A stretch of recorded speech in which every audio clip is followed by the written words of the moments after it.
Okay, let's unpack this.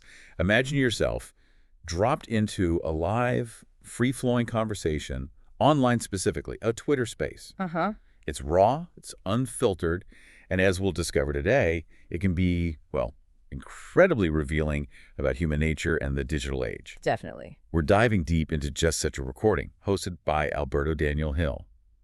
In this space, a project called Krypto is seeking support from the cybersecurity community. Right. What unfolded? How did personalities clash or, surprisingly connect? And maybe most importantly, what did it expose about credibility and trust in our increasingly digital lives? Yeah, what's truly compelling here is that we're not just listening to like a technical pitch, we're observing the intricate dance of human interaction in a public yet often quite intimate digital setting. Intimate, yeah, that's a good word for it sometimes. Our mission today is really to extract the most important nuggets of knowledge from these interactions. Hmm. We'll be dissecting the unique psychological profiles and the dynamic interplay between the participants, Yep. and ultimately drawing conclusions about the delicate balance of credibility and trust that emerges, or sometimes really doesn't, from this unique situation. We'll refer to everyone by their names so you can easily follow the individual threads of this complex tapestry. So let's set the stage then. Twitter Spaces are fascinating because they're live, they're recorded, and surprisingly open to anyone. Yeah, you don't even need a Twitter account, right? You can listen on sites like spacesdown.com. Exactly. And when this particular space kicked off, Mm. there was this immediate kind of casual vibe. We hear Alberto dealing with some tech glitches, Always the way. and there's this running inside joke between him and Kay about crispy comments. A bit of banter right off the bat. It's those small details, isn't it? The initial chatter, the good mornings, the lighthearted stuff about sleep or lack of it. It instantly sets a relaxed, almost familiar tone. Totally. This opening really highlights the transient nature of these digital gatherings, as Alberto himself notes. People come, people go. It's like a digital town square. A digital agora, yeah. People just drop in and out, shape the conversation as they move. Precisely. And at the heart of this particular digital agora, we have our core hosts. There's Alberto Daniel Hill, the space's, well, enigmatic host, That's a good description. and Kay, also known as Kim Burrito, who brings her own very distinct energy to it all.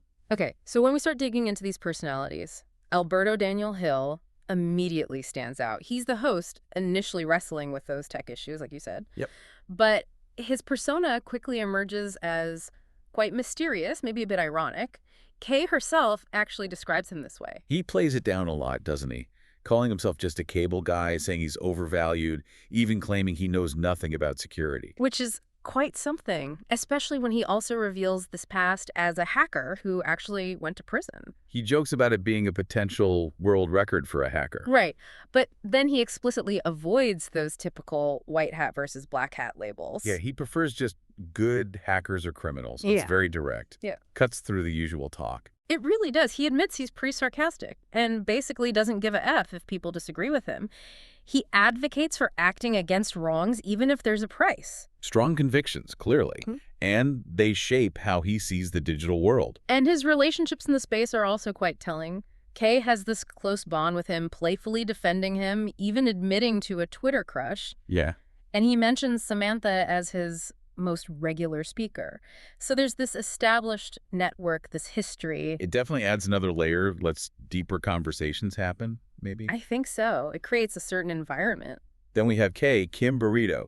She describes herself as an open book, Mm-hmm. yet paradoxically, she admits she's not good at answering questions, often talks around the houses, gives too much information. Yeah, she even says she feels her words are inconsequential and she should just shut up. Wow. That level of self-awareness mixed with that communication struggle, it's quite profound when you hear it. Her psychological profile is, well, it's discussed very candidly. Shady observes that Kay is definitely autistic. Right. And Kay seems to confirm it through her humming. She calls it stimming, which is a common self-regulatory thing in autism, and sometimes prolonging her words. And she also talks openly about struggles with absent-mindedness, distractibility, short memory, feeling stuck, hopeless, possibly linked to her MS diagnosis, she mentions. Sharing that level of vulnerability in such a public forum, It's quite something. It really is. It's a stark reminder that behind the avatars, there are real people with real struggles,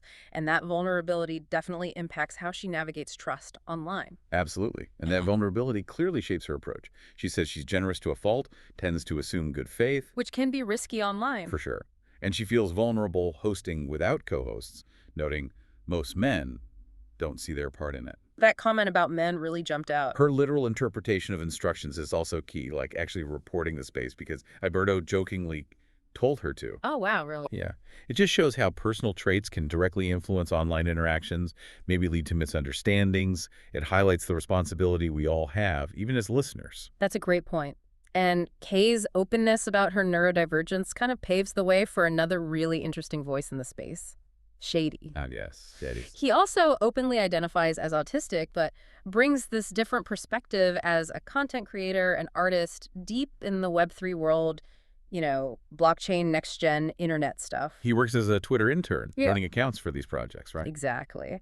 And he gives these incredibly insightful details about his own experience with autism spectrum disorder, ASD. Like the massive urge to talk, interrupting. Being obsessed with things, his special interests. And he also reveals struggling with harm OCD, those intrusive, unwanted thoughts. It's a very raw, personal perspective on neurodivergence online. And how it makes online interaction maybe more comfortable for him sometimes. Yeah, his social dynamics are fascinating. He prefers online interaction because of facial anxiety in the real world. And he values communities that get his communication style, offering gentle correction, not just shutting him down. It really underscores the need for genuinely inclusive digital spaces. Where different ways of communicating are understood, not just tolerated. Precisely. Supported, even. We also briefly meet Queen. She's an NFT creator. Right, selling unique digital assets on the blockchain. And she's fraying with Alberto, and Kay Alberto seems really keen to collaborate with her on NFT masterclasses. Says her knowledge is priceless. Shows the potential for collaboration coming out of these spaces, too. Yeah. And then there are the minor characters, right? They add texture. Thumper invited Kay.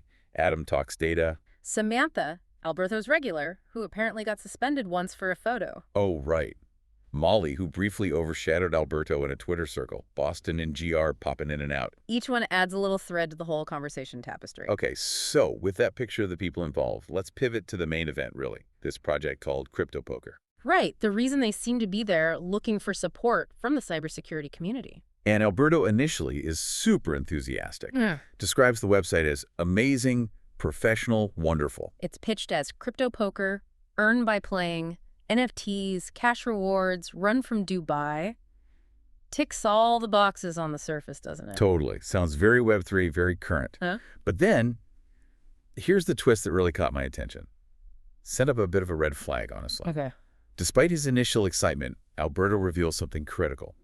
He downloaded the Windows client for the Krypto Poker game, Uh-huh. and it was immediately prevented by Microsoft Defender, flagged because it detects as a potential risk. Oh, okay, that's significant. Not just a glitch, then. No. Yeah. And it highlights this real-world challenge, doesn't it? The tension around credibility here is, like, you can feel it. Absolutely, because on one hand, Alberto's a security guy, right? So him saying Microsoft Defender flagged it, that carries weight. It's a direct warning. But on the other hand, he kind of counters it himself by noting the app is available on the Apple App Store and Google Play Store.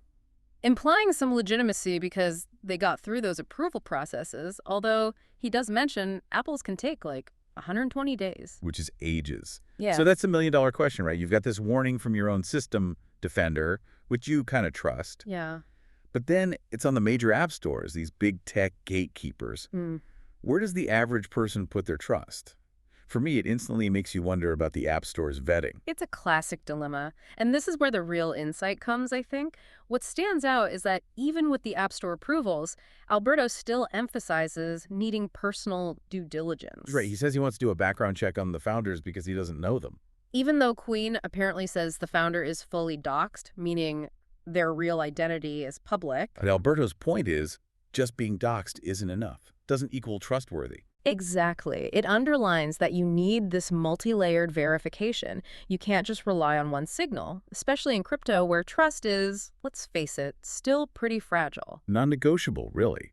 And this specific crypto poker situation ties right back into the broader themes they were discussing about trust online generally. Totally. They talk about the lack of online privacy, how easy it is to create fake accounts or, trash someone's reputation. It's a constant battle, isn't it, protecting yourself online? Absolutely. And there's that whole point about how nobody reads the terms and conditions. Guilty. We all are. And the underlying truth? Data is money, which leads into that debate they have, whose responsibility is it? Companies safeguarding data or us being accountable for what we share? It's such a gray area. The lines of responsibility just blur, demanding constant critical thinking from all of us. It really does. Wow. Okay, so this deep dives into Alberto Daniel Hill's Twitter space. It's been a really compelling journey into the heart of online interaction. We've seen how personal experiences, vulnerabilities shape our digital selves, how crucial self-awareness is on these public platforms. And just how incredibly complex trust becomes when tech and, well, messy human nature get tangled up. Yeah, messy is the word.